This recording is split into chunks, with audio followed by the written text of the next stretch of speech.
You're watching Seattle Seahawks Today, powered by Chat Sports. Tyler Jones here with you. Thanks for joining us.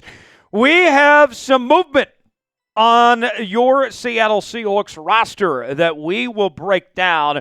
Everything that John Schneider and company has been up to over the last 48 hours. We will tell you about it in just a matter of moments. Tyler Jones here. Thanks for stopping by. Before we go any further in today's show, though, folks, we are getting closer and closer to 60,000 subscribers on the channel, less than 500 away now from reaching that next milestone. If you are a diehard Seahawks fan, this is the channel for you. We're bringing you live shows every week, watch parties every game day, daily news and rumors, breaking news, Q&A mailbags, and more. It's all right here on the channel. Your one-stop shop for all things Seahawks. Subscribe now for free. You'll be glad you did, and we'll get started with today's show. The Seahawks with a few notable roster moves heading into Week 13 of the NFL season as we are entering the home stretch. The run to the playoffs is officially on, and let's tell you exactly what Schneider and company has been up to. Starting with tight end Tyler Mabry, he was reverted back to the practice squad from the 53-man roster, as was linebacker Patrick O'Connell, but we very well could see them again on the 53-man roster. Doesn't necessarily mean they're going anywhere as far as that goes. Safety AJ Finley was claimed off waivers from the Los Angeles Chargers. We're going to do an in-depth breakdown on him and what he brings to this Seahawks team coming up in just a bit. Meanwhile, Myles Adams, the defensive end, he was waived and is no longer a member of the Seattle Seahawks. While corner Ryan Cooper was signed to the practice squad as well, joining Mabry and O'Connell. But that's not all, folks. There was more moves for the Seahawks in the last couple of days, as we saw Cornell Powell signed to the practice squad, a former member of the Kansas City Chiefs. Faion Hicks at the corner position was released from the practice squad. And then running back Brittain Brown was released from the practice squad as well. So to kind of put a bow on all of this, folks, in the last 48 hours, that's a total of 8 roster moves between waiver claims, practice squad signings, players that were released, and more in that stretch. The biggest move here is what Seattle did, claiming safety AJ Finley and adding depth to that safety position with an under-the-radar player in Finley. The more that I get to know Finley, and we'll go over that scouting report on him in just a bit, it's an intriguing player. And you think about where Seattle's at in that safety position. Rayshawn Jenkins is back into the fold now. Kobe Bryant has played very well, was just named NFC Defensive Player of the Week. We know Julian Love's had a solid season. Now you have some depth to work with in that group when you were just shorthanded in that spot just a couple of weeks ago. How would you grade the roster moves for the Seattle Seahawks? Weigh in. Let us know in the comment section. ABCDRF, what you think on our pinned comment today. Weigh in and let us know. I'll give you my grade in a moment, but I want to hear from you guys first. Chime in and let us know.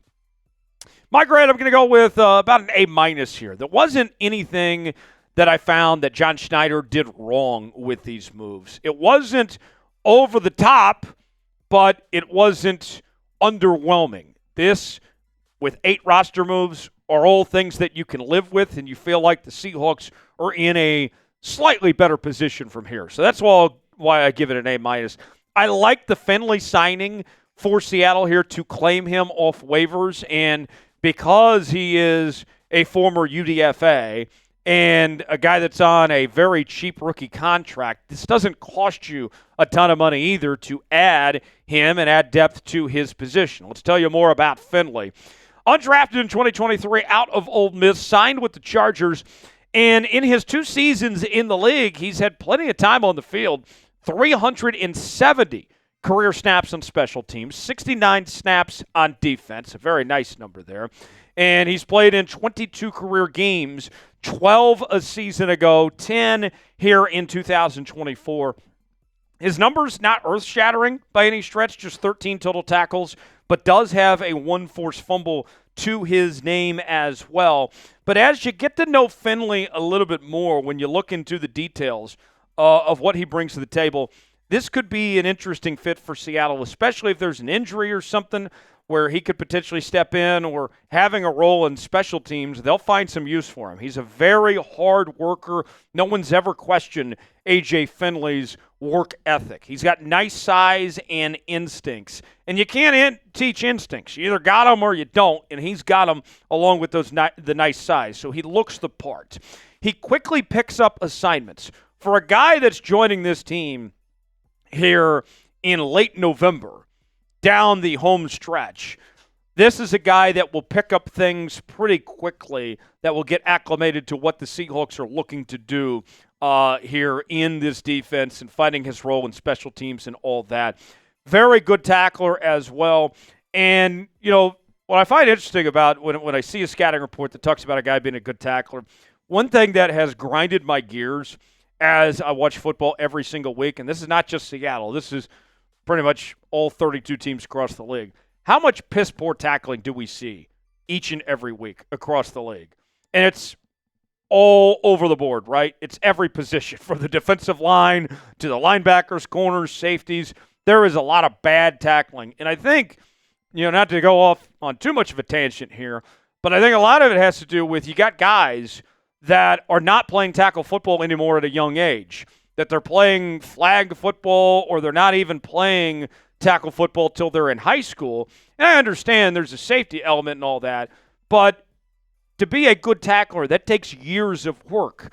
And a guy like what we're seeing here in Finley, being a good tackler, that's refreshing to hear for a player that, you know, could be the difference in giving up a special teams touchdown or not potentially here. I would like to see more tackling, less of the flag football stuff at the lower levels, so these guys can be better developed when they make it up to the next level.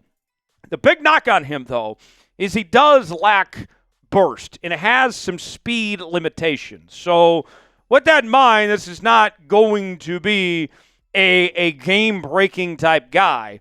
But the fact that he is a good tackler and that he's got a high football IQ, he can make up for that lack of speed.